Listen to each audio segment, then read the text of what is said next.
আমার একটা নাম মানে নিয়ম আছে, কাউকে মুখ করে কাউকে নাম দিয়ে ভোটে লড়তে হয়, তাই আমি একটা নাম, আমি এটা মনে করি। তারকেশ্বরের প্রতিটা বিজেপি কর্মী, আমার যারা দিদিরা রয়েছে, ভাইয়েরা রয়েছে, সবাই তার।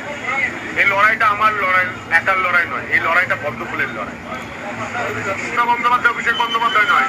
যেখানে ভুল হয়, যেখানে অন্যায় হয়, যেখানে যুব সমাজের চোখের জল পড়ে, যেখানে কৃষকদের চোখের জল পড়ে, সেখানে এই বাংলার ছেলে সন্তুপান চোখে চোখ রেখেই কথা বলে, চোখ নামিয়ে কথা বলে। তারকেশ্বরের লড়াইটা কতটা সহজ হবে?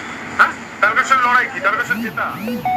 আপনি যাকে বেরিয়ে জিজ্ঞাসা করুন, আলুর দাম পেয়েছেন, তৃণমূলকে ভোট দেবেন, প্রত্যেকে ছ্যাঁচা করুন। তৃণমূলের নেতাকে জিজ্ঞাসা করুন, কত তৃণমূল নেতা যোগাযোগ করছে জানেন? বলছে দাদা হারান হারান। সনাতনী হিন্দুরা যারা রয়েছেন, হিন্দু যারা তৃণমূল নেতা রয়েছেন, আমি নাম করে বলে দিতে পারি, ব্লক সভাপতি থেকে শুরু করে যারা বুথে রয়েছে, তারা প্রত্যেকেই চায় এবার তৃণমূল যাক, বাংলা বাঁচুক। বাংলা নাকি ভাতার রাজধানী হয়ে গেছে। হ্যাঁ, এটা আপনিও জানেন।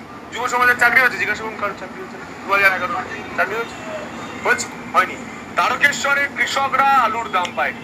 তারকেশ্বরের তারকনাথের ধাম তৈরি হয়নি, মানে করিডোর তৈরি হয়নি। সেই করিডোর তৈরি করতে হবে।